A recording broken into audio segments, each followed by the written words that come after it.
საქართველოს ახალგაზრდა იურისტთა ასოციაცია 20 წლის არის იუბილეს საერთაშორისო ყველა თაობის თავმჯდომარე დაესწრო, მათ შორის იყო პარლამენტის თავმჯდომარე დავით უსუპაშვილიც. იუბილეზე ახალგაზრდა იურისტთა ასოციაციის მოღვაწეობის ყველაზე მნიშვნელოვანი ფრაგმენტები გაიხსენეს.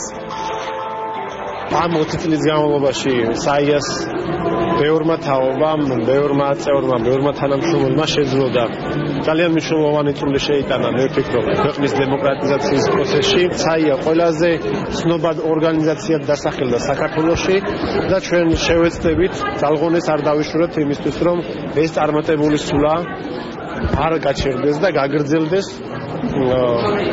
კიდევ ძალიან დიდ ხანს. ძალიან ძნელია მოიძებნოს რა მნიშვნელოვანი მოვლენა ამ ქვეყნის სამართლებრივ პოლიტიკურ ცხოვრებაში, სადაც ახალგაზრდა იურისტთა ასოციაციის წევრების აქტიური მონაწილეობით არ ყოფილა ეს ყველაფერი.